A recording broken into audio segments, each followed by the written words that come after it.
என்ன இவங்க சொல்லிதானே நீங்க எல்லாத்தையும் பண்ணிருக்கீங்க? இல்ல அது வந்து மேடம்.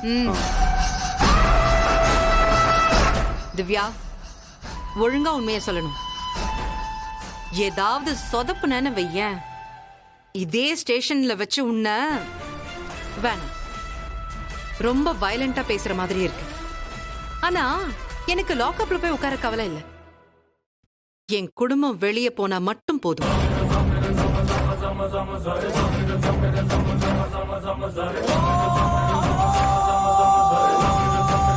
எம்எல்ஏ பொண்ணவே மிரட்டுறீங்களா? எம்எல்ஏ பொண்ணுனா என்ன கடவுளா?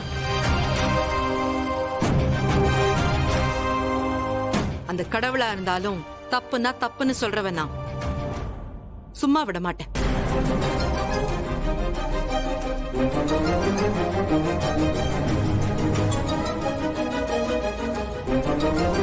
என்ன இன்னும் எதுக்காக வெயிட் பண்ணிட்டு இருக்க? சொல்லு, உண்மையை சொல்ல போறியா இல்லையா?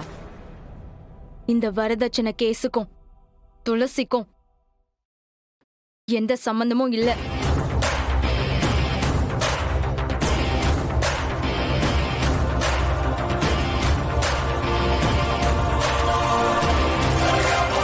நான் தான் ஆள் செட் பண்ணி துளசி மூலமா இந்த கேஸ கொடுக்க வச்சேன். என்ன மன்னிச்சிருங்க.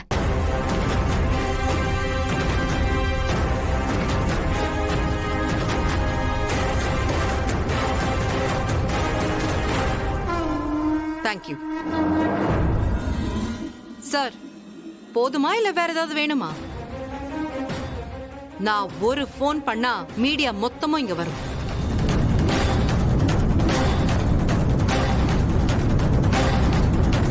நீங்க பார்த்த வேலைக்கு இப்பவே உங்க யூனிஃபார்மை கழட்டிட்டு ஆயுசு முழுக்க மஃப்டில தான் சார் சுத்திட்டு இருக்கணும்.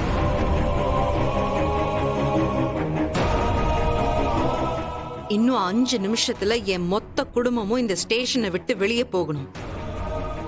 எங்க அந்த எஃப்ஐஆர் காப்பி? மூர்த்தி, அந்த எஃப்ஐஆர் பேப்பர் கொடுங்க. சரிங்க ஐயா.